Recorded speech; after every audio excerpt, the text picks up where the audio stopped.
Hola a todos, soy Olimpia. Gracias por estar aquí conmigo en este maravilloso lugar llamado la Biblioteca de los Sueños. Y tengo una gran historia que contarles. Esta noche los llevo a París, el París del siglo XIX, por misterios históricos o historias curiosas que sucedieron ahí, en la ciudad de las luces. Primero exploraremos la leyenda del fantasma de la ópera. Veremos cómo tomó forma esta historia y por qué. No muy lejos de la ópera, a continuación descubriremos la trágica y extraña historia de la condesa de Castiglione, una mujer que alguna vez fue llamada la más bella del siglo y el amante del emperador Napoleón III, que no podía hacer frente a la pérdida de su influencia, su juventud y su belleza, y comenzó a vivir recluida durante décadas, persiguiendo su imagen y tratando desesperadamente de detener el tiempo, tomando y coleccionando miles de fotografías de sí misma.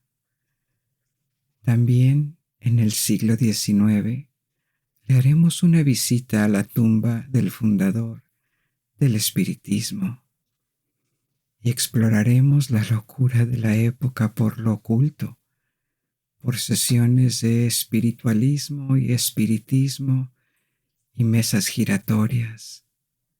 Veremos cómo se formó todo el folclore del espiritismo en este periodo entre París, Londres y América.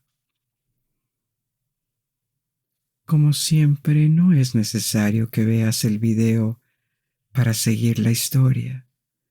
Si lo deseas, puedes cerrar los ojos y concentrarte solo en el sonido de mi voz y dejarme que te guíe en esta aventura. Si te quedas dormido y deseas reanudar el video más tarde, o tal vez saltar directamente a alguna parte particular de la historia, las marcas del tiempo se enumeran en la descripción del video y también en el primer comentario. También podrás encontrar ahí enlaces a diferentes opciones de transmisión como Spotify, Apple Podcasts, Apple Music. Si eres tan amable, suscríbete a mi canal y haz clic en el botón me gusta. Esto ayuda a apoyar el canal y limita las pausas comerciales tanto como sea posible. Síguenos también en Facebook para los anuncios. Pero antes de comenzar, adopta una posición cómoda, respira profundamente y relájate. Cuando exhales, libera la tensión en tus hombros y deja que el sonido de mi voz te guíe a través de este viaje. Así que tenemos mucho que explorar esta noche y comencemos de inmediato con nuestra primera parada y abramos las puertas de la Ópera de París y detrás de ellas déjame contarte todos los rumores que rodean sus primeras décadas de funcionamiento. En 1910, un escritor llamado Gaston Leroux publicó una historia que se haría inesperadamente famosa: El fantasma de la ópera. Se había inspirado en varias historias o anécdotas, imaginarias o reales, que rodeaban el teatro de la ópera. En ese momento, las novelas de misterio y góticas seguían siendo un género popular, y la historia tenía todas las emociones que el público buscaba. Para empezar, te voy a contar la historia de la novela, Y esta es una alerta para aquellos que no desean que divulgue la historia esta noche. Pueden saltar a la siguiente sección, en el que les cuento de dónde salió esta historia, y la historia del propio edificio de la ópera, llamado Palais Garnier, o sea, el Palacio Garnier. Pero primero la historia. Estamos en 1880. El Teatro de la Ópera fue inaugurado unos años antes, y en este punto se cree que está poseído por una entidad conocida como el fantasma de la ópera. Para sumarse a estos siniestros rumores, un empleado tramoyista había sido encontrado recientemente ahorcado en el Palacio Garnier. Pero el espectáculo debe continuar y las actuaciones continúan.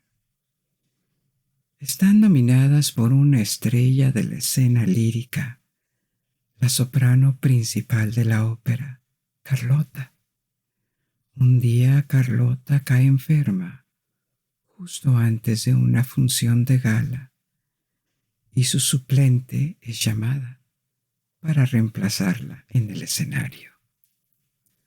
Una joven y muy poco conocida pero talentosa soprano sueca, Christine. Esta noche su actuación impresionó. Es un gran éxito y en el público del teatro hay un hombre joven, el vizconde llamado Raúl. Cuando la ve en el escenario se da cuenta de que la conoce. La reconoce como su amiga de la infancia, con quien había perdido contacto. Pero él le tenía mucho cariño antes y entonces intenta visitarla en los camerinos después del espectáculo. Cuando se encuentra cerca de la entrada de su camerino, oye claramente la voz de un hombre que la felicita desde el interior de la habitación. Entonces decide esperar a que Christine se vaya. Pero una vez que se ha ido, investiga la habitación y sorprendentemente la encuentra vacía, a pesar de que no se vio ningún hombre salir antes. Más tarde, Raúl y Christine se encuentran en un punto de verano en la costa de Britania, y él la cuestiona acerca de la voz que escuchó en su habitación la noche del espectáculo. Christine le dice que ha sido tutelada desde hacía algún tiempo por el ángel de la música, quien la visitó en su camerino en el Teatro de la Ópera la noche que escuchó la voz. A pesar de todo su cariño por ella, Raúl no puede evitar encontrar ridícula la explicación y sugiere que podría ser víctima de una broma. Al oír esto se aleja furiosa, pero Raúl no abandona su investigación. Una noche, Christine visita la tumba de su padre en un cementerio y una figura misteriosa aparece cerca de ella tocando el violín. Raúl intenta enfrentarse a esta misteriosa figura, pero de repente lo ataca y lo noquea. De vuelta en la ópera, los gerentes reciben una carta de un supuesto fantasma exigiendo que permitan que Christine desempeñe el papel principal en una nueva ópera que se va a producir, y también que el balcón número 5 en el teatro permanezca vacío para su propio uso. Les amenaza que si deciden no cumplir sus órdenes, una maldición caerá sobre la casa y las consecuencias serían desastrosas. A pesar de las amenazas, lo consideran una broma e ignoran la carta. Poco después, se producen una serie de incidentes. Carlota, la estrella principal, pierde la voz y termina croando como un sapo. Una noche, el enorme candelabro se estrella repentinamente contra el público y mata a un espectador. Y el fantasma finalmente secuestra a Christine de su camerino. Se revela ante ella como un hombre deforme llamado Eric, que siempre oculta su rostro detrás de la máscara, ya que su apariencia lo excluye de la sociedad. Eric la mantiene prisionera en su guarida, en algún lugar de la casa de la ópera, y Christine está destrozada por el terror, la fascinación, la curiosidad y la compasión por este hombre desesperado. Tiene la intención de mantenerla en su guarida por temor a que desaparezca para siempre.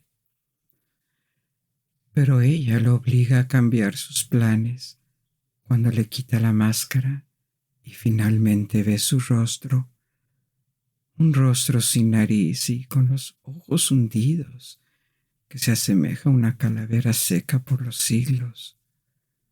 Ambos están horrorizados, ella por la visión de su verdadero rostro y él por estar expuesto a la mujer de la que se ha enamorado.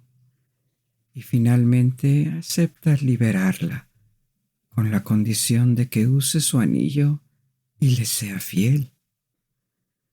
A pesar de la compasión de Christine y su aprecio por el talento musical de Eric, obviamente ella no tiene intención de tener una relación con él. El acecho y el secuestro nunca sedujeron a nadie. Se encuentra con Raúl en la azotea de la casa de la ópera y le cuenta sobre el secuestro. Ella recurre a él en busca de ayuda y le hace prometer que la llevará a un lugar donde el fantasma nunca podría encontrarla. Acordaron que escaparían al día siguiente, pero antes Christine quiere cantar por última vez para Eric, como una forma de despedirse. Lo que ignoran es que Eric los ha estado observando y ha escuchado toda la conversación. Esto lo ha enfurecido y lo ha puesto muy celoso. La noche siguiente, durante la producción de la ópera, secuestra a Christine de nuevo y trata de obligarla a casarse con él. Raúl inmediatamente comienza a buscarla y encuentra la ayuda de un misterioso habitual de la ópera, solo conocido como el persa, quien conoce los pasadizos y secretos del inmenso edificio, quien lo lleva a Raúl a la guarida secreta del fantasma. Pero Eric tiene sus propios trucos. Los atrapa en una habitación con espejos y amenaza matarlos, a ellos y a todos en la casa de la ópera con explosivos, si Christine no acepta casarse con él. La joven acepta sin otra opción y amenaza a Eric con suicidarse si no libera a sus prisioneros. Cuando Eric y Christine están solos, se levanta la máscara para besarla en la frente y ella le ha devuelto un beso, más por lástima que por amor o deseo, y él le reveló que nunca antes lo habían besado, como incluso su propia madre huía si él lo intentaba. Ambos están abrumados por la emoción y Eric entiende que la forma en que trató de forzarla nunca la conquistaría. Todo lo que podría obtener de Christine sería lástima y tal vez amistad. Agotado y desesperado frente al trágico destino que lo convierte en un monstruo, siente que su muerte se acerca. Libera a Christine de nuevo con la promesa de que regresará después de su muerte para enterrarlo. Ella acepta y cumple algún tiempo después, antes de fugarse con Raúl para no volver jamás. En el epílogo de la historia aprendemos sobre la vida de Eric. Se revela que era hijo de un empresario de construcción, deformado al nacer. Se escapó de la casa de su familia, donde su monstruosa apariencia impedía cualquier muestra de cariño, y luego trabajó en ferias y circos, viajando por el mundo y recluyéndose en las artes del circo. Finalmente regresó a Francia, donde comenzó su propio negocio de construcción y fue contratado para trabajar en la Casa de la Ópera. Así fue como se había construido discretamente una guarida en los cimientos, donde podría desaparecer, completo con pasajes y trucos ocultos que le permitirían espiar a cualquiera en la Casa de la Ópera. Nunca fue un fantasma, sino más bien un pobre hombre infeliz, rechazado por el mundo y torturado por la humanidad que el resto del mundo le negaba. Entonces, ¿de dónde viene esta historia que ha sido adaptada al cine y un musical? Como mencioné, el teatro de ópera más famoso de París también se conoce como el Palais Garnier o Palacio Garnier. Garnier fue el nombre del arquitecto y fue construido en el siglo XIX, en las décadas de 1860 y 1870. El establecimiento de la compañía de ópera en París se remonta al siglo XVII. Al principio era mucho más pequeño que ahora, debido a que las óperas de los siglos XVII y XVIII no eran las grandes producciones que se convirtieron en el siglo XIX. Las orquestas eran mucho más pequeñas. Había menos artistas en el escenario e incluso cuando el público aumentó, todavía no había necesidad de lugares con miles de asientos. Esto cambió en el siglo XIX, cuando las óperas probablemente alcanzaron la cima de su popularidad e importancia cultural. Desde San Petersburgo o Berlín hasta Viena, Milán, París o Londres, el público dispuesto a ir a los teatros de ópera aumentó drásticamente. La clase alta burguesa, que estaba en el auge en ese momento, gracias al crecimiento económico, y convirtió las óperas en una forma muy popular de entretenimiento y producción cultural. Los espectáculos no estaban reservados a la alta sociedad. También había lugares más baratos y asientos más baratos, incluso en casas prestigiosas, y había un pequeño público de clase trabajadora. Pero siempre, para la alta sociedad burguesa, las óperas se convirtieron en lugares de socialización.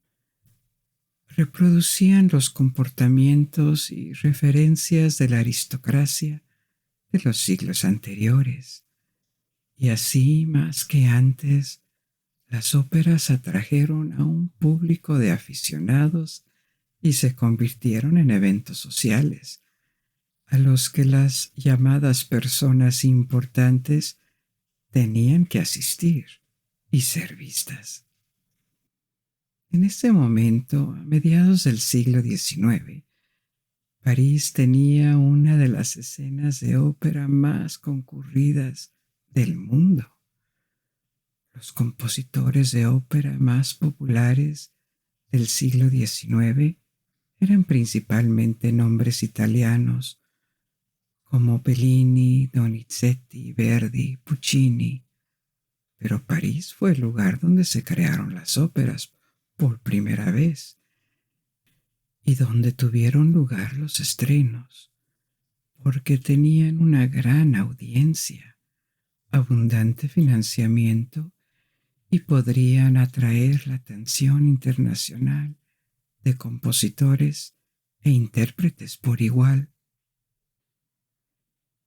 En cierto sentido, fue para la escena lírica en el siglo XIX lo que Broadway o el West End londinense se convirtieron en el teatro y los musicales del siglo XX. Como el público de producciones líricas había superado los lugares disponibles, se necesitaban un nuevo gran teatro de ópera en París.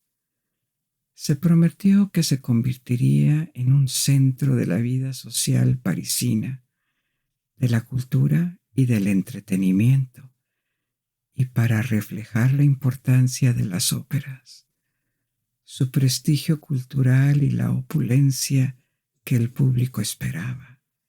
Este nuevo edificio tenía que ser espectacular, y en efecto lo sería. Se convirtió en el edificio más caro del siglo XIX en París, más que la Torre Eiffel o cualquier otro monumento.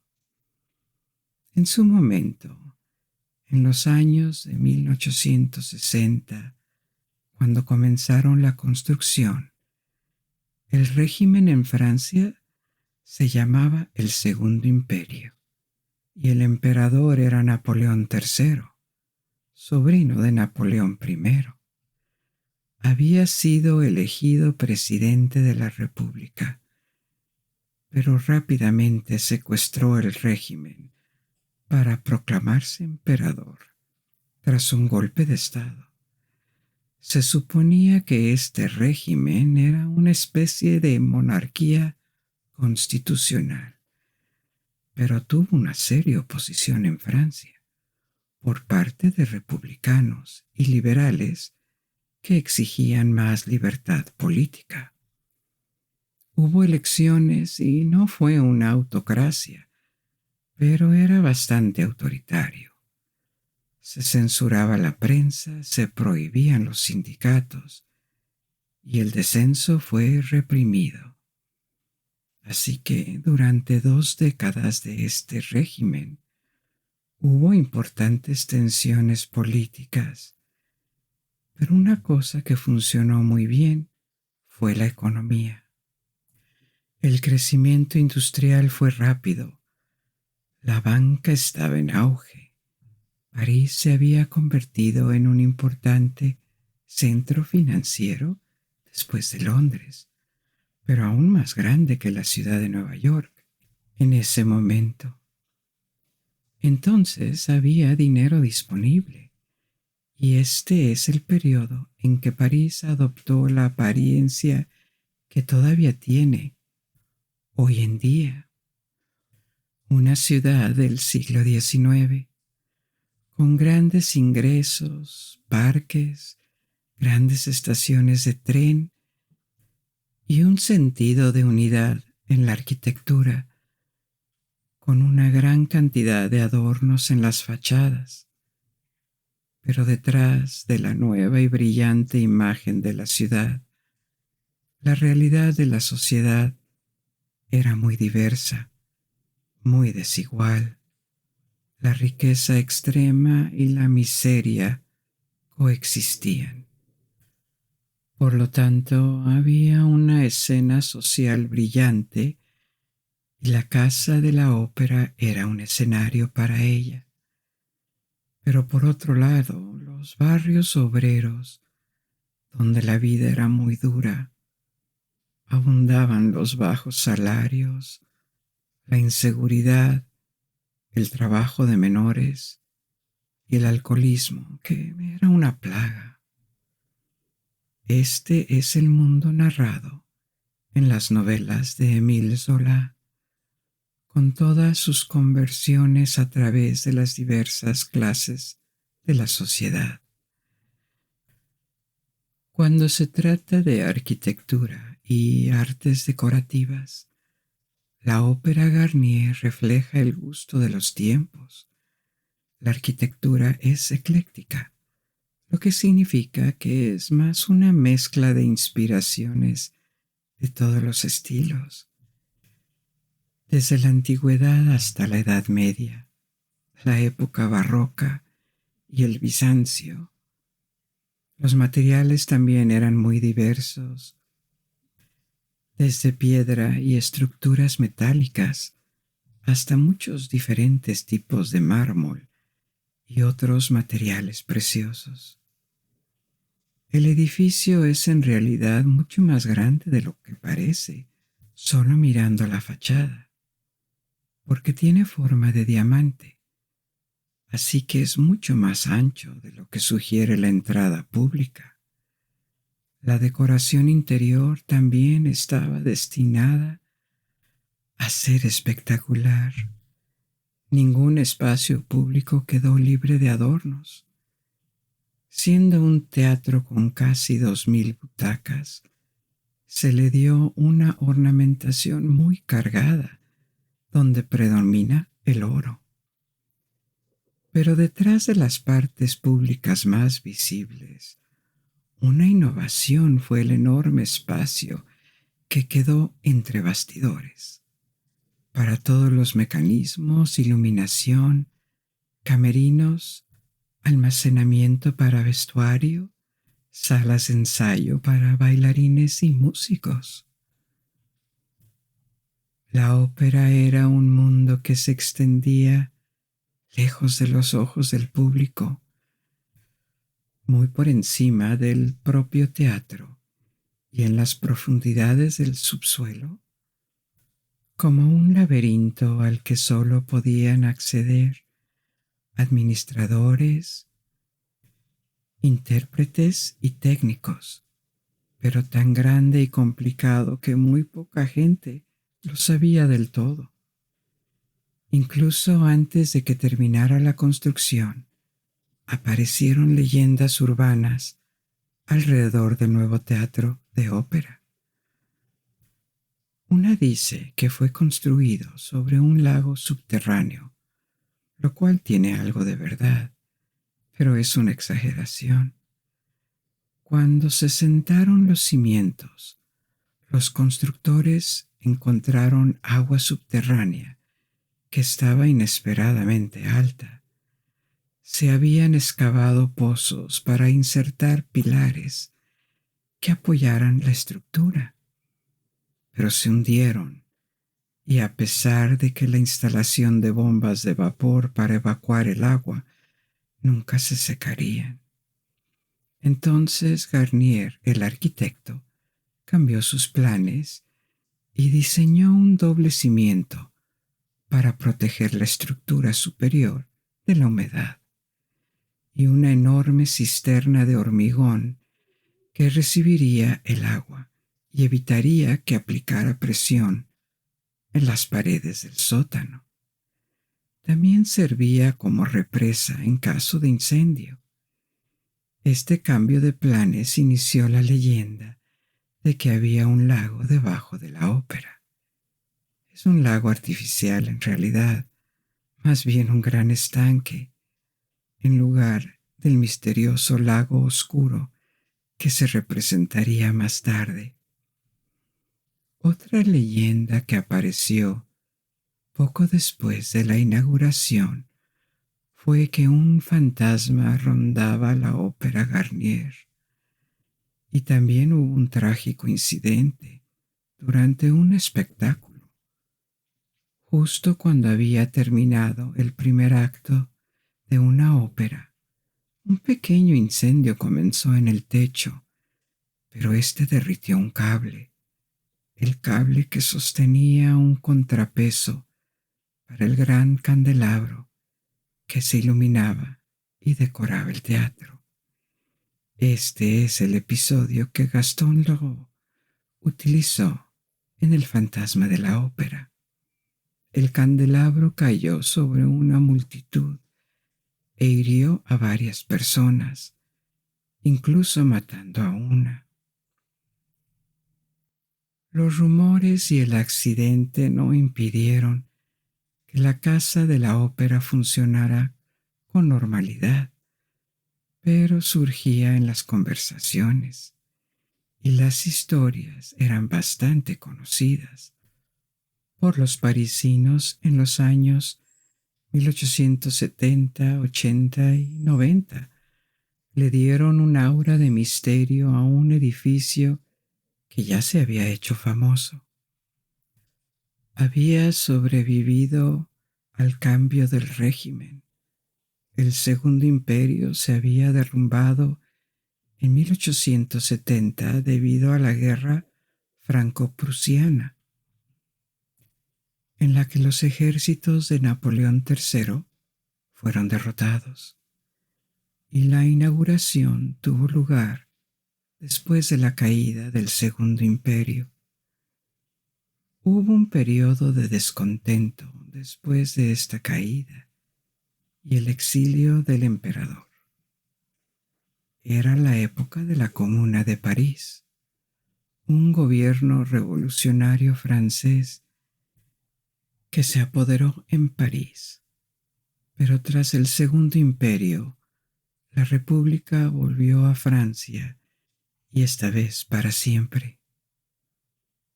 Esto no afectó a la vida social y artística durante mucho tiempo, y la Ópera Garnier siguió siendo la más espectacular.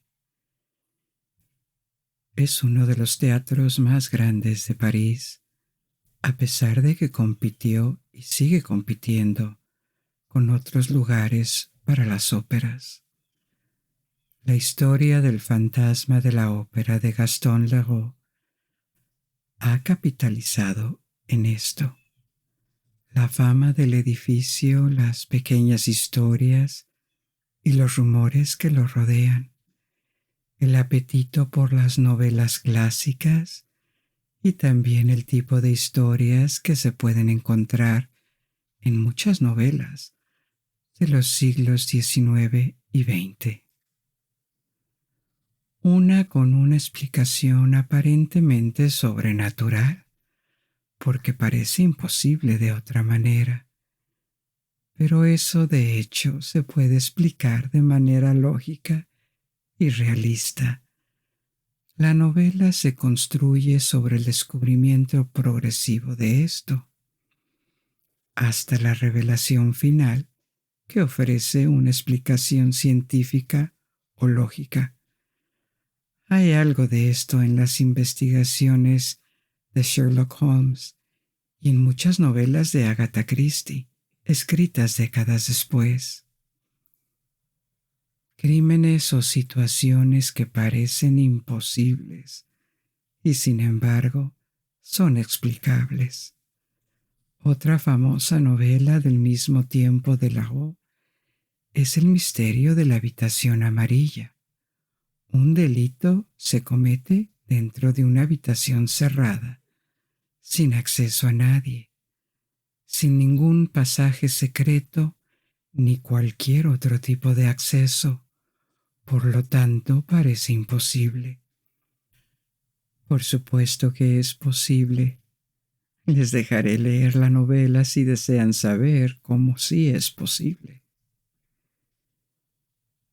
Ahora es el momento de pasar a nuestra segunda historia de la noche, y a través de esta nos mantendremos en el mismo periodo, e incluso en el mismo barrio.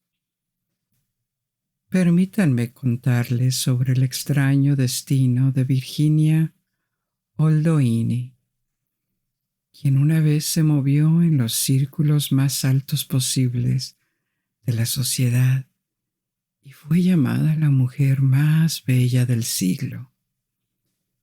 pero a medida que pasaban los años y su belleza se desvanecía, se convirtió en un fantasma que vivía en un apartamento oscuro, siendo sus únicos acompañantes sus retratos y su propia imagen, que intentaba desesperadamente perpetuar a través de fotografías. En los años 1880 y 1890, los espectadores que salían de la Ópera Garnier después de un espectáculo, cuando las pálidas luces de las lámparas de gas fluían en la oscuridad de las calles, a veces podían encontrarse con la figura de una mujer caminando y completamente vestida de negro, como una viuda, su rostro cubierto por un velo negro. No se trataba de un fantasma, pero sino una anciana que solo solía salir de su departamento por la noche para evitar la mirada de extraños. Dentro de su apartamento todo era negro, incluyendo las telas que cubrían todos los espejos para evitar toparse con su reflejo. Su nombre ya había sido olvidado. Pertenecía a un mundo que había muerto y la había dejado sola. Los caminantes no podían saber que la persona y que estos velos oscuros alguna vez llamaron la atención y lució los atuendos más extravagantes. Sedujo a reyes y emperadores e incluso se involucró en la diplomacia internacional. Retrocedamos 60 años en el pasado y descubramos la vida de la condesa de Castiglione, que es su pronunciación francesa, aunque Castiglione sería una pronunciación más apropiada, porque era italiana, y obtuvo el título de condesa debido a su corto matrimonio en su adolescencia. Nació como Virginia Oldoini en la nobleza menor de Florencia, Toscana.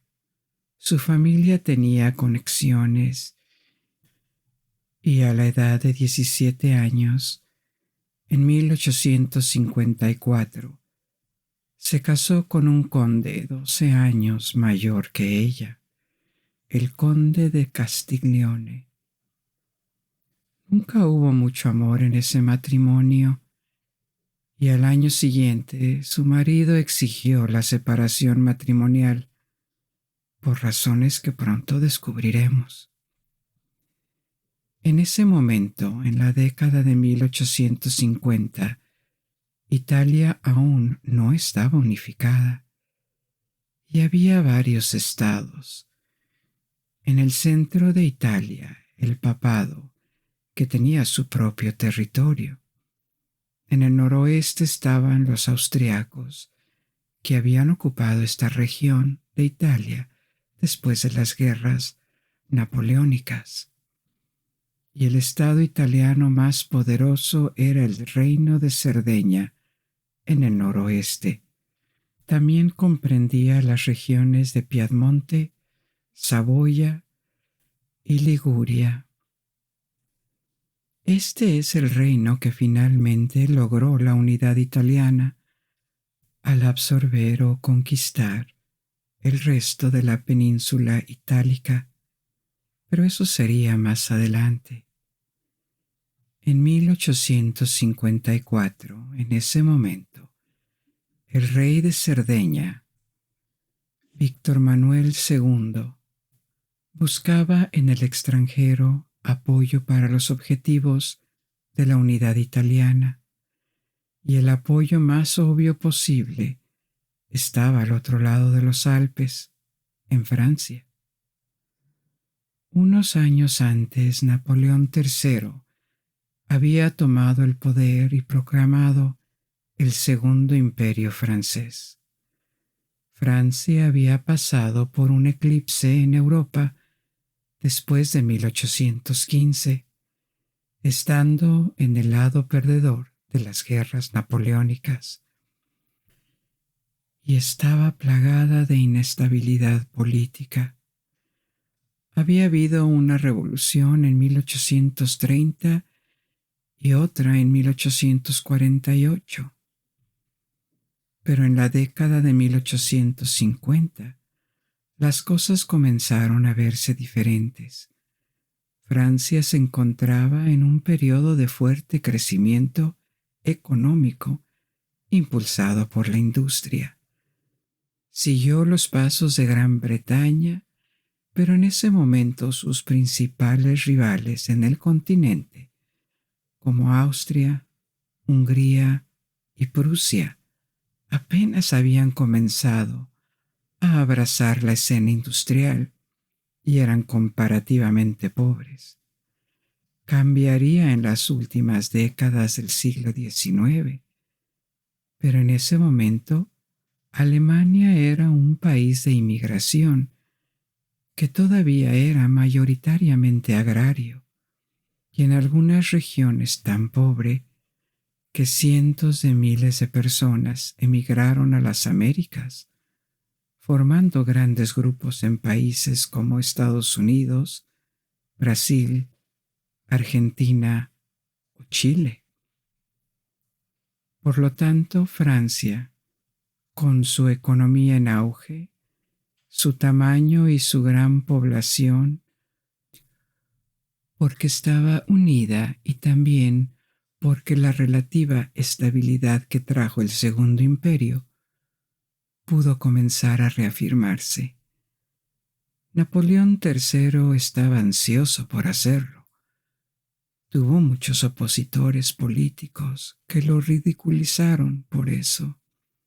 Víctor Hugo, por ejemplo, el autor de Los Miserables, que vivía en el exilio en ese momento por razones políticas, solía llamarlo Napoleón el Pequeño, Napoleón de Petit. Esto pretendía ser una comparación con su tío Napoleón I, porque obviamente no tenía el genio militar ni el destino prometedor de su antepasado. Así, a lo largo del Segundo Imperio, Francia se inmiscuyó regularmente en países extranjeros con resultados mixtos. Hubo una guerra con Rusia, la guerra de Crimea, junto al Reino Unido. Hubo una expedición en México que fue bastante inútil y terriblemente costosa. Hubo esfuerzos de colonización en el este de Asia, como en Vietnam y en África, y también unos años después de la boda de Virginia, una intervención en Italia para apoyar al reino de Cerdeña en su lucha por la unidad italiana contra Austria. Esto fue un éxito. Hubo varias batallas en el norte de Italia, siendo las más importantes las batallas de Magenta y Solferino, y Francia ganó las regiones de Saboya y la ciudad de Niza en el sur del país como premio por su intervención. Pero en 1855, la diplomacia sarda intentó convencer a Napoleón III para que firmara una alianza. Este era el primo de Virginia y trabajaba para la diplomacia sarda. Y en ese año, en 1855, el conde y la condesa de Castiglione viajaron a París. Estaba bajo las instrucciones de su primo para defender la causa de la unidad italiana con Napoleón III. ¿Por qué preguntarle a una joven de 18 años que no era nadie en lo que respecta a la diplomacia y no tenía estatus oficial. ¿Para qué pedirle que se involucrara en la diplomacia de alto nivel? Suena inverosímil, pero la razón era que Virginia ya se había convertido en una pequeña celebridad por su extraordinaria belleza y carisma. Hay fotografías tempranas de ella que probablemente no hacen justicia a su aura seductora, porque numerosos testigos afirman que su belleza y encanto eran impresionables en su momento. Tal vez en el siglo XXI no se le llamaría una belleza extraordinaria, ya que los estándares de belleza han cambiado, pero encarnó la perfección a mediados del siglo XIX. Tenía ojos grandes, boca pequeña y cara ovalada, y piel pálida y perfecta, rasgos que recuerdan a otra aristócrata famosa por su belleza, sí, la emperatriz de Austria. Y Virginia era una aristócrata, no de la aristocracia más prestigiosa, pero lo suficiente como para estar bien educada y ser capaz de comportarse correctamente en los círculos más altos. Esto la distinguía de la mayoría de los modelos de belleza y le dio un aura de perfección a los ojos de la aristocracia europea y de la burguesía adinerada. Por lo tanto, su primo sabía que causaría una impresión significativa cuando visitara la corte imperial en París. Napoleón III era conocido por su apetito cuando se trataba de mujeres jóvenes, y había una alta probabilidad de que fijara sus ojos en ella, y en efecto sucedió. Entonces, ¿por qué no aprovechar esto y pedirle que abogue por una unidad italiana? Esta no era una misión oficial, y ciertamente no era la prioridad de la diplomacia italiana. Pero los diplomáticos sardos pensaron que no estaría de más colocar a uno de los suyos en la mente de Napoleón, o incluso en la cama. No los defraudó, y rápidamente se convirtió en la amante de Napoleón III. Y este fue el motivo de la separación exigida por su marido. Hubo un pequeño escándalo y obviamente fue humillante para él, pero ¿qué podía hacer? No fue el primer marido al que un monarca le robó a su esposa. Y en cualquier caso, Virginia no era una debutante completa. Ya había tenido su primer amante incluso antes de llegar a París. No era tímida en absoluto y disfrutaba brillando y seduciendo. En esos años descubrió su poder sobre los hombres. Su relación con el emperador fue un poco escandalosa, pero también prestigiosa para ella, y abrió las puertas de los círculos de la realeza europea. Un mundo en el que no estaba necesariamente destinada a entrar, dado sus orígenes. Conoció a la reina de Prusia, también tuvo una breve relación con el rey Víctor Manuel de Italia, impresionó a Bismarck, el canciller prusiano, y se cruzó con Napoleón III en muchos bailes, fiestas y recepciones, donde todo el mundo sabía lo que estaba pensando, aunque obviamente no podía estar con él oficialmente. Fue seducido por ella, y aparte del placer de su compañía, también era una especie de trofeo para un hombre que tenía casi 50 años en 1856-1857. Era 30 años mayor que ella. Estos años fueron la cima de su fama y brilló intensamente, pero no a todo el mundo le gustaba. Nadie cuestionó su atractivo, pero también desató celos y críticas por su comportamiento. Ahora imagina este poder en manos de una joven de 18 o 19 años, con poca experiencia de vida o madurez, que estaba acostumbrada a obtener todo lo que podía, desde que ahora se había convertido en una mujer. Ya no era una niña, pero por lo tanto era caprichosa y probablemente arrogante, y se comportaba como la adolescente que era no mucho tiempo antes. La reputación que se creó en esos años de dominación tuvo repercusiones negativas más tarde, cuando terminó la relación con Napoleón. No tenía verdaderos amigos ni simpatizantes y la relación no duró tanto.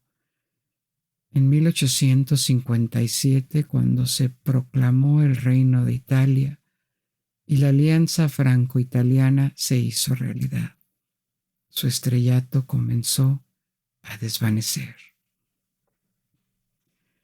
Se instaló en París y durante el resto del Segundo Imperio vivió como una socialité, principalmente por la reputación que se había labrado en sus años de proximidad con el emperador.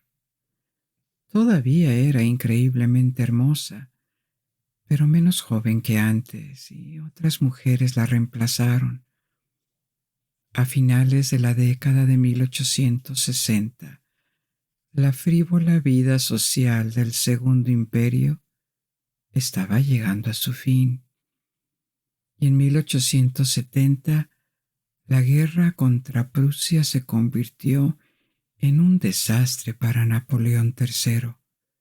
Acabó con el régimen, y con ella la corte imperial y sus partidos.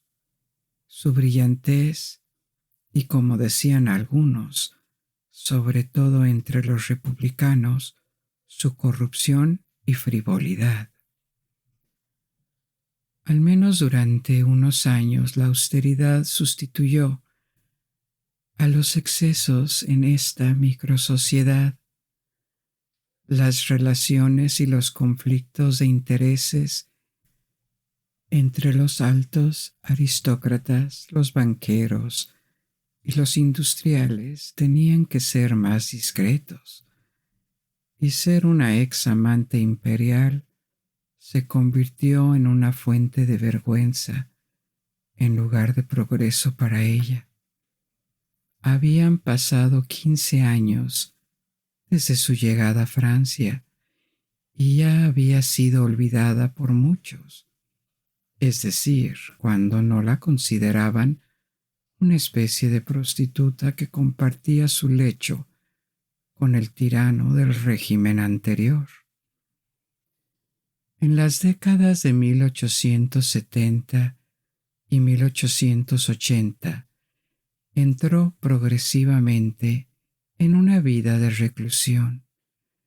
Vivía sola en un apartamento cerca de la Ópera Garnier, pero en 1870 solo tenía 33 años.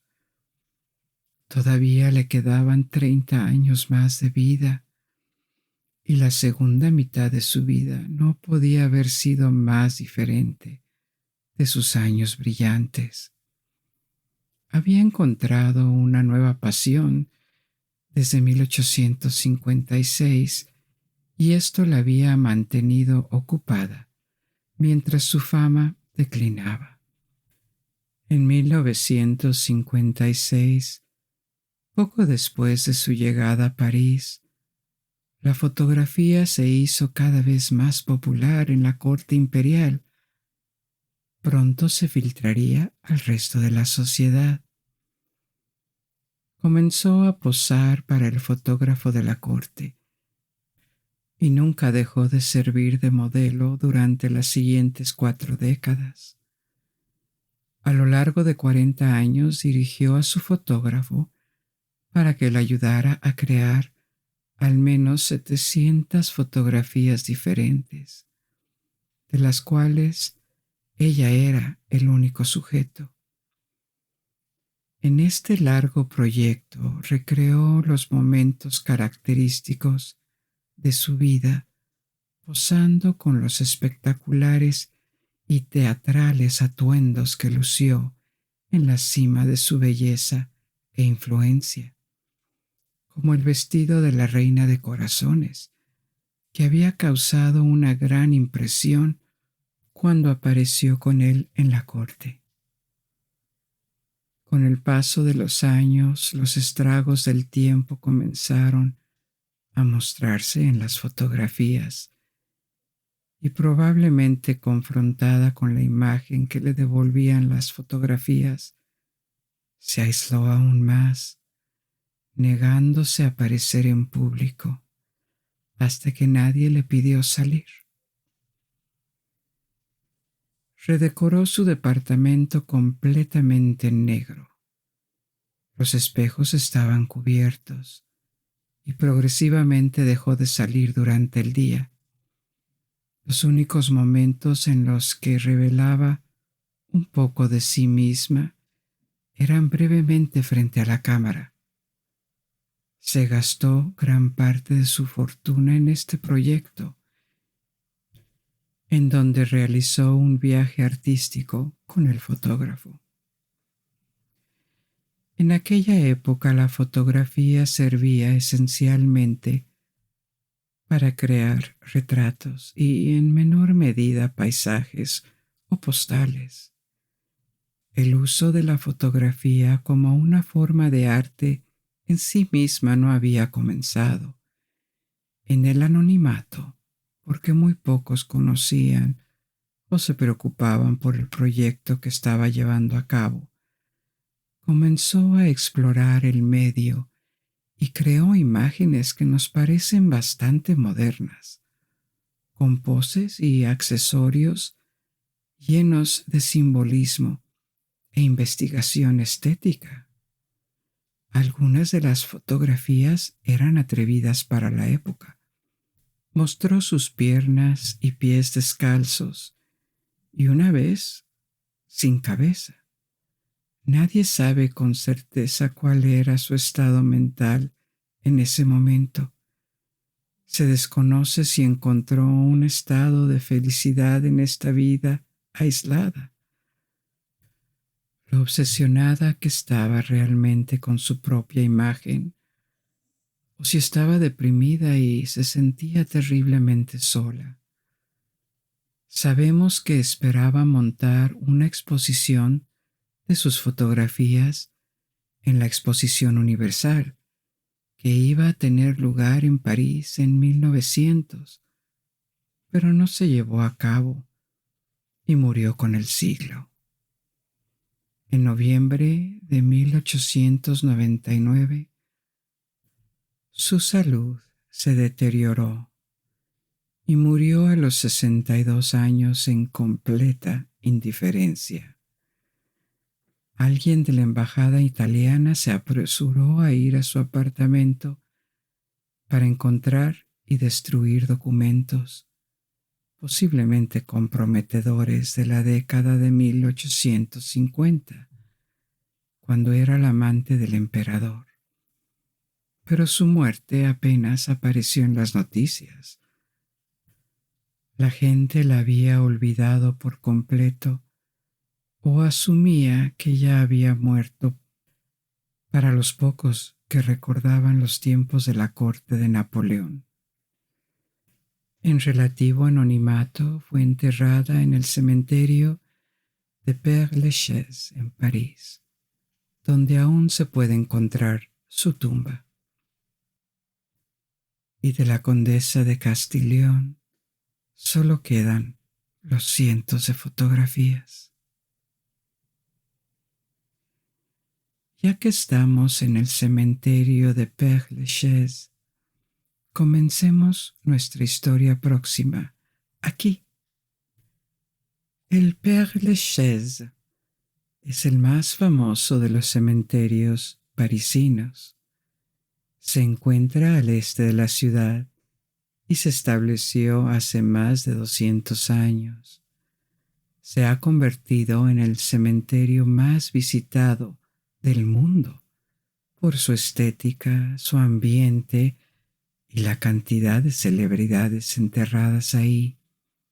Hay docenas de ellos, incluidos escritores como Marcel Proust, Balzac y Oscar Wilde, pintores como Delacroix, Pissarro, músicos como Frédéric Chopin, Edith Piaf o Jim Morrison.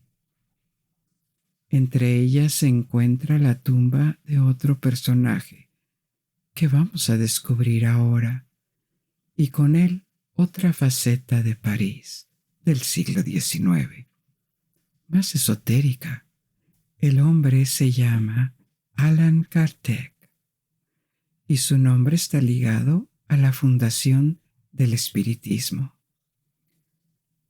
El espiritismo evoca todo un folclore de prácticas, sesiones de espiritismo, mesas giratorias, círculos de personas que se comunican con espíritus, tablas ouijas.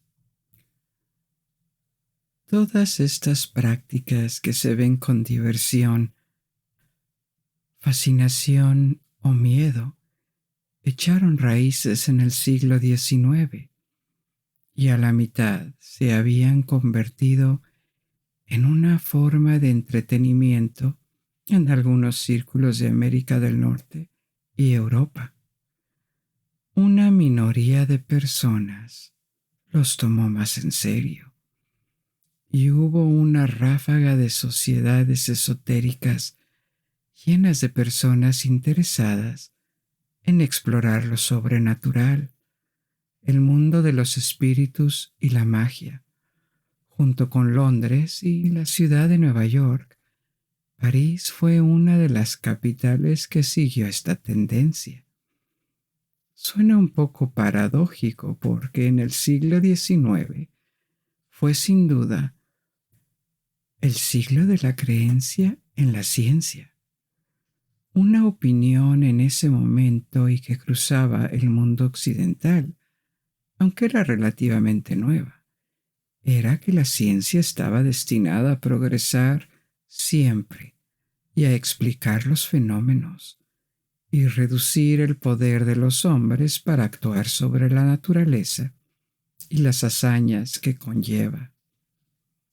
Y esto se lograría a través de la razón y la investigación, no creencias antiguas que no podían ser probadas. Pero no es necesariamente contradictorio. También existe la creencia genuina de que no se debe dejar sin explorar ningún campo de investigación. Las fronteras de la ciencia avanzan y revelan cosas invisibles, como la existencia de organismos diminutos en biología o en la astronomía de planetas y cuerpos tan lejanos que nunca antes se habían visto. Entonces, ¿por qué no espíritus y fuerzas invisibles, que después de todo pueden ser solo fenómenos físicos inexplicables que algún día se entenderían? Para una persona de 1850, ciertamente no era menos creíble que imaginar que algún día las personas podían volar, crear energía, romper átomos o comunicarse desde diferentes rincones del mundo con dispositivos móviles. El hecho mismo de que puedas escucharme en este momento con dispositivos llenos de electrónica a través de servidores, satélites y cables, las diminutas baterías eléctricas, sistemas que utilizan un lenguaje binario que puede almacenar y transmitir información como sonidos e imágenes, habrían tenido toda la apariencia de magia, incluso para los científicos mejor informados de 1850. Y sin embargo, la gente ya estaba abierta a creer en la posibilidad de que esta supuesta magia existiera gracias a la ciencia y la técnica. Entonces, ¿por qué no los espíritus? En realidad, muchos de estos grupos se veían a sí mismos como investigadores, realizando experimentos para ayudar a revelar un nuevo continente en el conocimiento. Por lo tanto, la oposición al movimiento científico no fue tan sencilla, pero con este interés o apetito por lo oculto, probablemente también hubo una búsqueda de reencantamiento del mundo, por una forma más entretenida y atractiva de ver el mundo, opuesta al enfoque científico que también puede ser frío, complicado y aburridamente razonable. Una barrera para este tipo de prácticas esotéricas también se estaba relajando en ese momento. La religión organizada era menos influyente, ya sea en los países católicos o protestantes, lo que significa que el estigma social que habría venido con dedicar tiempo a las prácticas ocultas se estaba desvaneciendo. Mientras que un siglo antes hubiera sido socialmente más complicado e incluso ilegal en algunos lugares hacerlo. Así que es tema completamente diferente, pero el resurgimiento del ocultismo y el progreso del cientificismo en el siglo XIX son contradictorios solo en apariencia. En realidad, los dos fenómenos iban de la mano y tal vez todavía lo hacen hoy en día hasta cierto punto.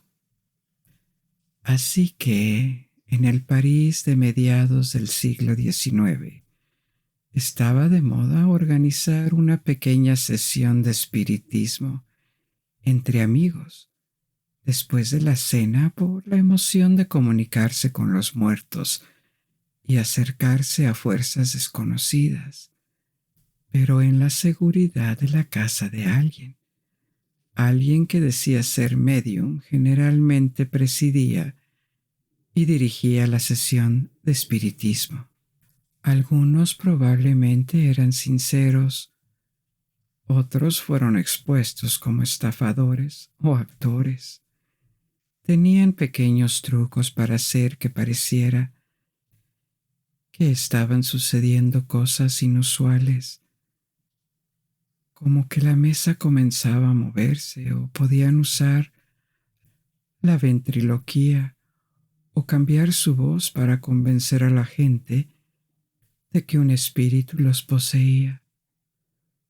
Las tablas Ouija son tablas de madera con letras que se dicen que ayudan a comunicarse con los espíritus o los muertos, y aparecieron un poco más tarde, a finales del siglo XIX.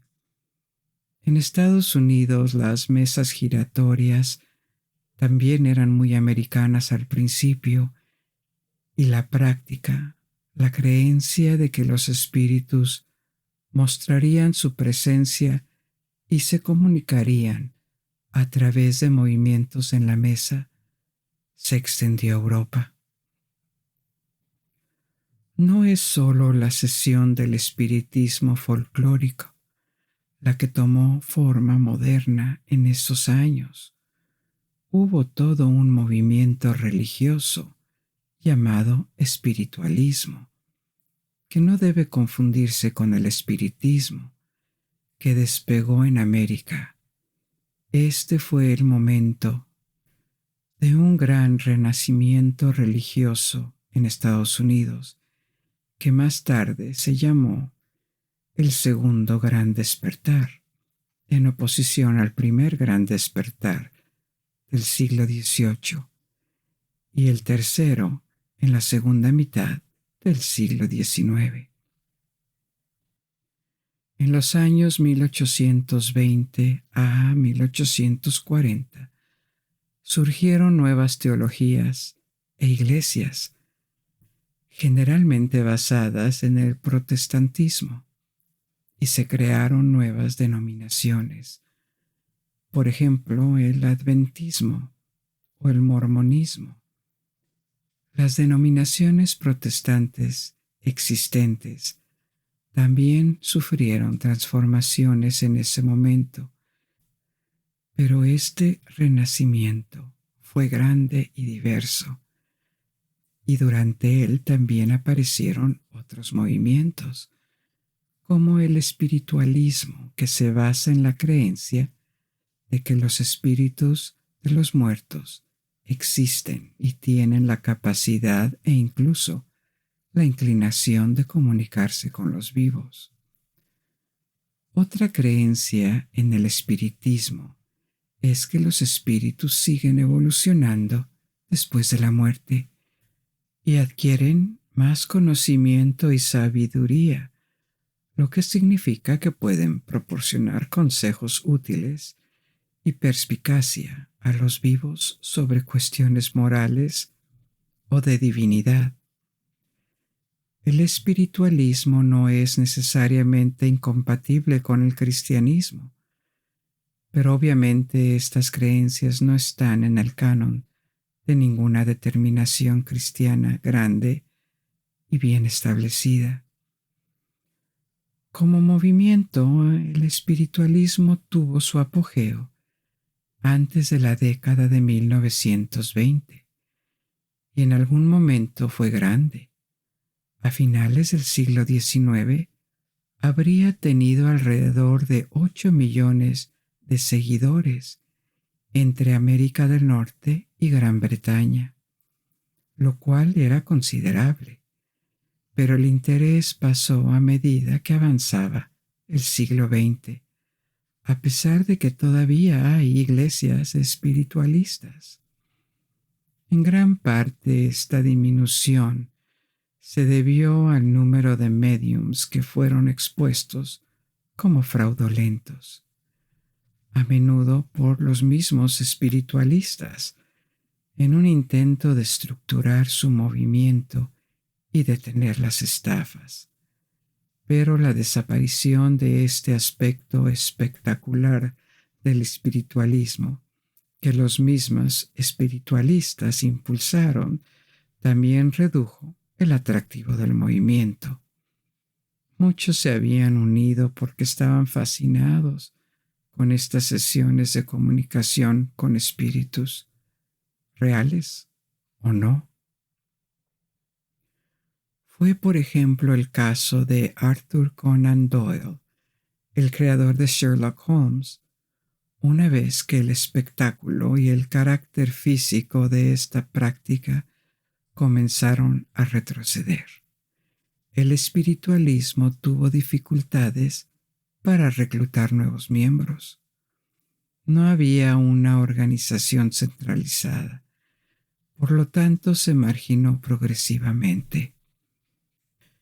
El espiritismo apareció ahora también en este movimiento de curiosidad por los espíritus, pero en París, y fue influenciado por el espiritualismo. Pero hay diferencias donde el espiritualismo es más bien un movimiento religioso y el espiritismo quería ser una ciencia, estudiar sistemáticamente y descubrir este mundo de los espíritus. Y su fundador, Allan Kardec, seudónimo de un autor francés llamado Hippolyte Rivail, tenía formación científica. Se convirtió en miembro de varias sociedades académicas interesadas en la historia, la industria o las ciencias naturales. Pero por lo que realmente se le conoce es por la calificación del espiritismo. En la década de 1850, como dijimos, las sesiones de espiritualismo eran un entretenimiento popular y se introdujo en este mundo a través de ellas. Y al principio adoptó un enfoque científico.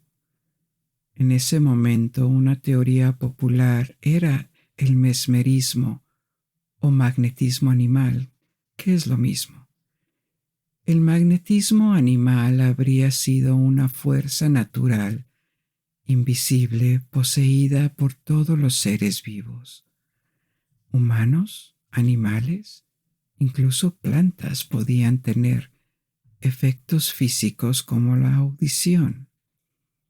Esta hipótesis fue la base para la práctica de los magnetizadores, quienes afirman que pueden curar o actuar en general sobre otro cuerpo mediante la canalización y el uso de esta fuerza.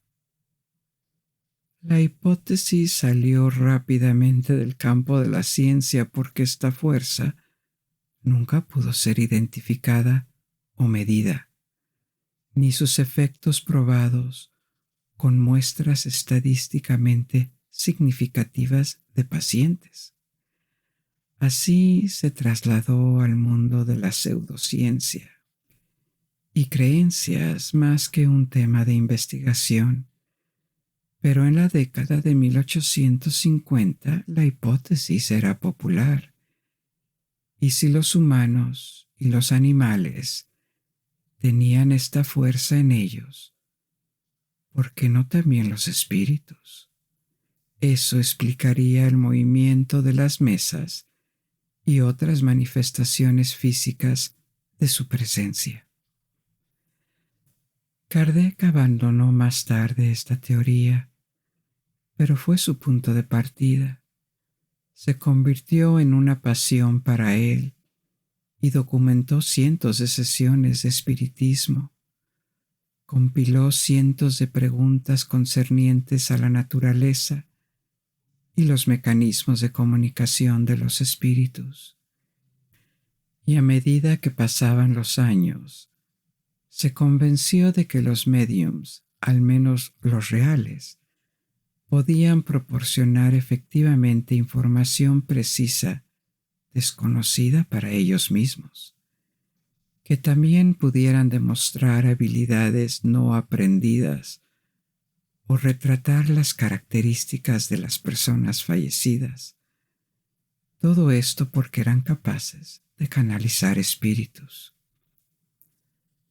A partir de este cuerpo de trabajo, publicó varios libros que codificaron el espiritismo.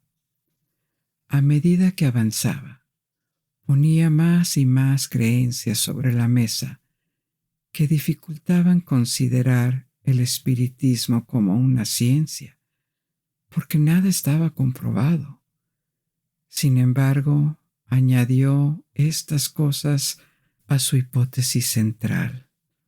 Por ejemplo, la creencia en la reencarnación, la creencia de que los espíritus eran inmortales o vivían mucho más tiempo que los humanos y que regresaban regularmente a nuestro mundo físico. Insistió hasta su muerte en que el espiritismo era una ciencia, pero en ese momento muy pocos estaban dispuestos a darle a esta disciplina el estatus de ciencia, pero atrajo a un gran número de seguidores, incluyendo celebridades, escritores como Víctor Hugo, Conan Doyle, que acabamos de mencionar por su participación en el espiritualismo, también estaba interesado en el espiritismo. También había editores o industriales adinerados y famosos, pero más que nada, estas personas se sintieron atraídas por las sesiones espirituales en sí mismas, en lugar de la investigación científica. Al igual que el espiritualismo, el espiritismo declinó en Europa y América, pero tuvo un resurgimiento inesperado en otras partes del mundo. Por ejemplo, el movimiento es grande aún en nuestros días en Brasil, donde el nombre de Allan Kardec es bien conocido, y millones de brasileños se declaran espíritas y leen a Kardec o siguen enseñanzas inspiradas en su código. En 1869 murió y fue enterrado en París, y curiosamente la mayoría de los parisinos ni siquiera saben su nombre o lo que hizo.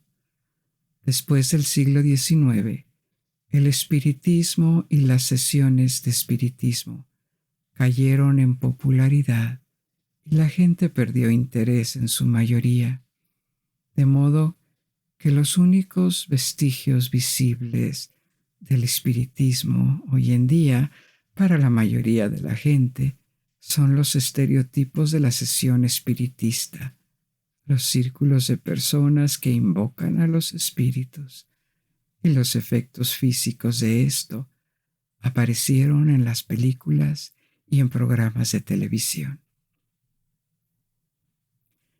El hecho de que todo esto fue visto como un objeto de experimentación científica ha sido olvidado casi por completo.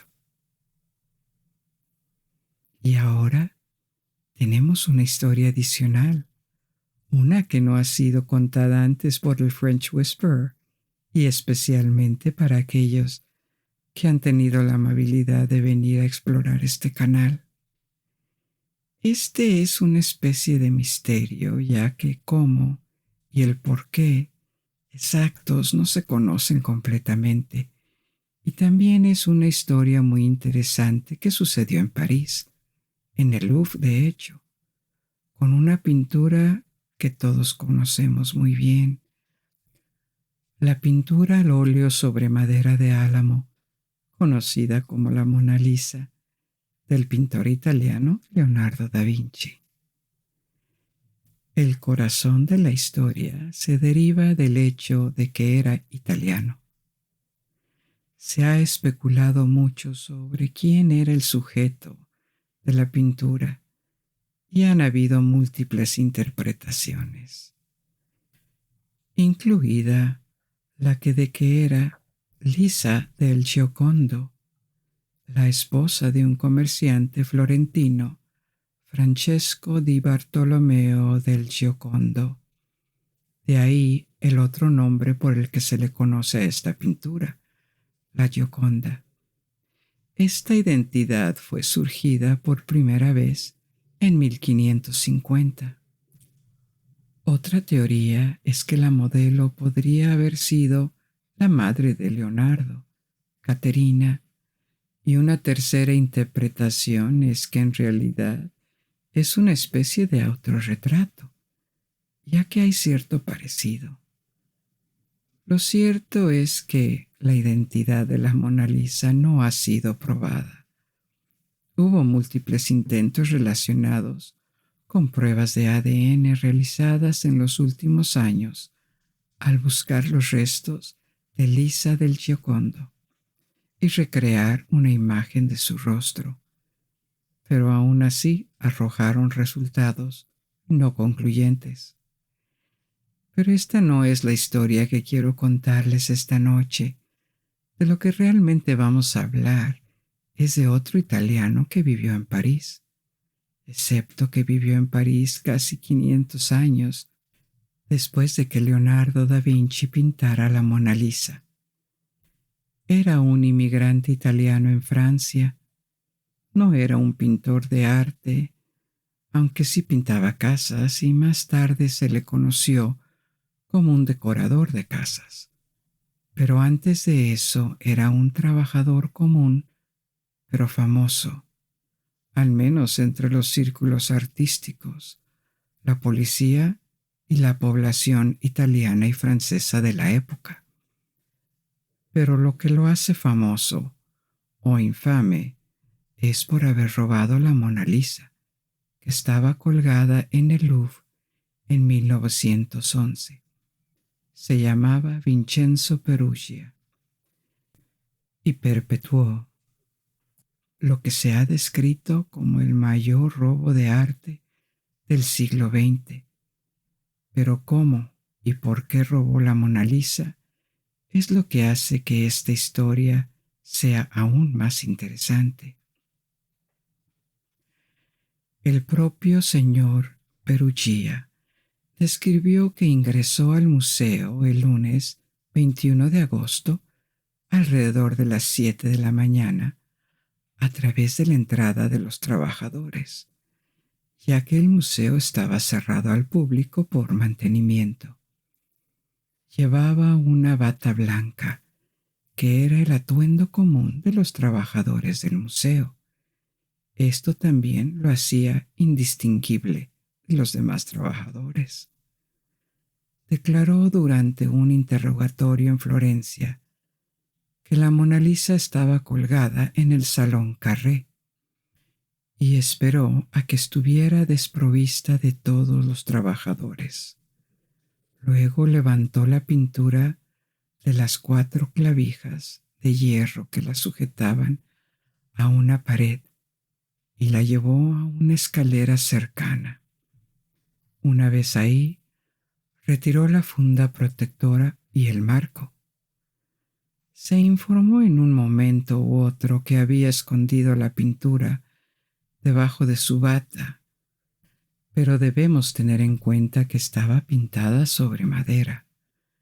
La Mona Lisa mide 53 centímetros por 77 centímetros, lo cual es 21 pulgadas por 30 pulgadas.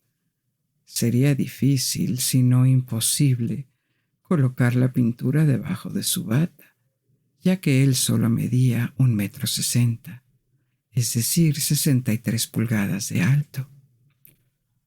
Por lo tanto, parece que en realidad envolvió su bata alrededor de la pintura y se la colocó por debajo del brazo y salió del Louvre por la misma puerta por la que entró, que según algunos relatos fue asistida por un plomero que pasaba y abrió la puerta.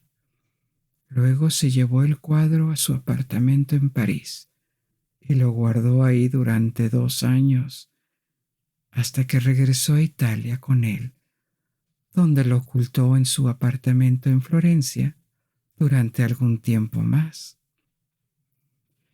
El día del robo nadie se dio cuenta de que faltaba la pintura, e incluso a la mañana siguiente los guardias asumieron que el retrato había sido retirado temporalmente para ser fotografiado durante un inventario programado.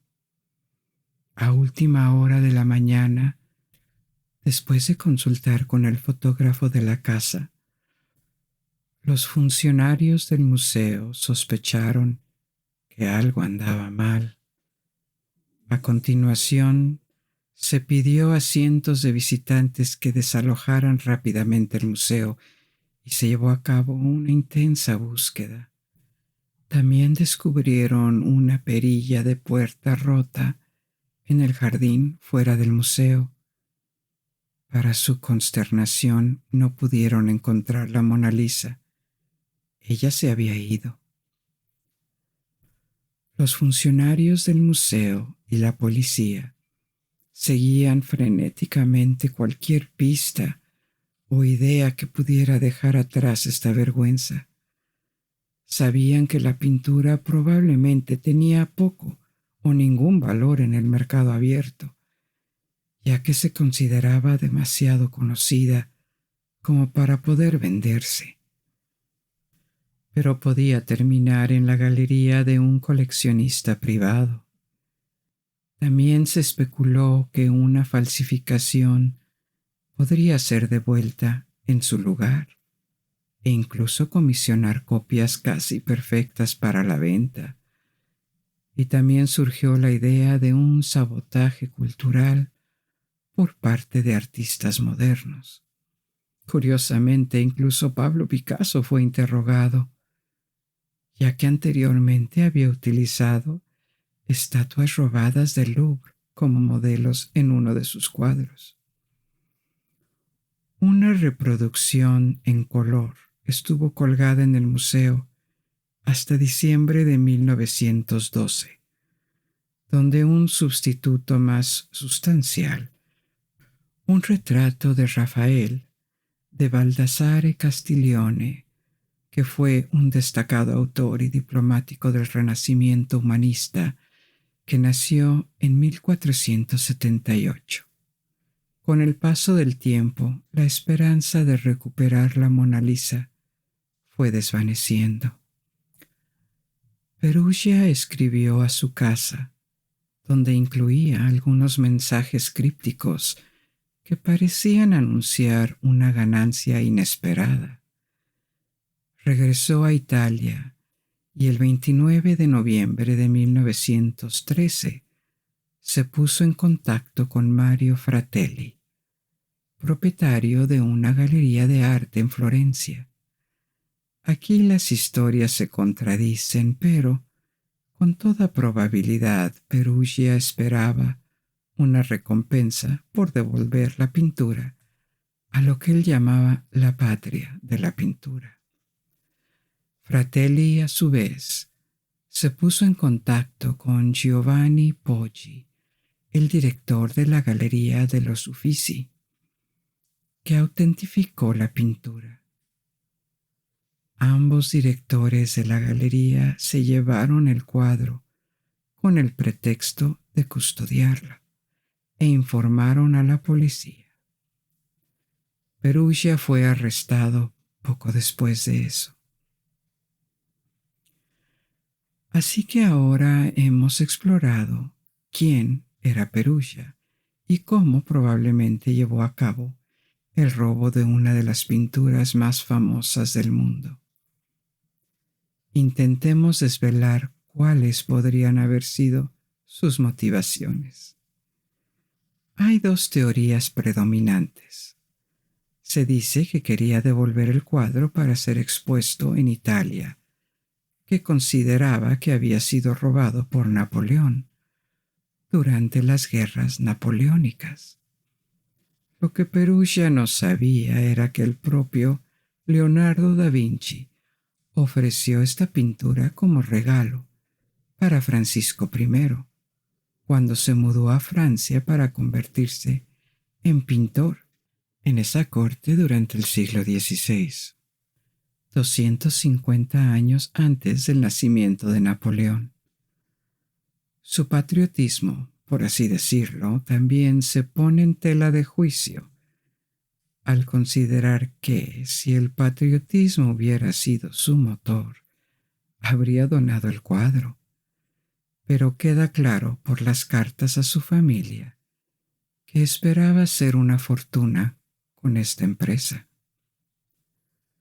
Cuando fue llevado a juicio, el tribunal estuvo de acuerdo en que podría haber cometido el crimen, creyendo en parte que lo estaba haciendo por patriotismo.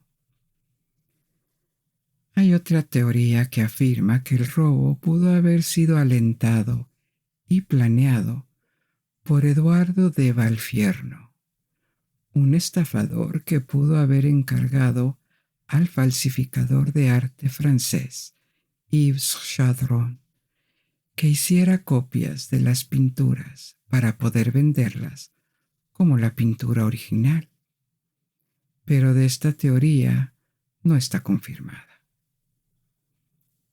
Después de ser juzgado y acusado, recibió una sentencia leve de solo 1 año y 15 días.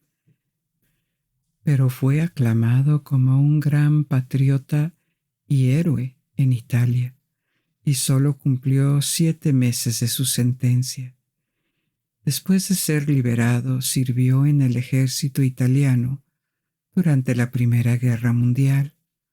Luego fue capturado por Austria-Hungría y fue mantenido como prisionero de guerra durante 2 años hasta que terminó la guerra y luego fue liberado.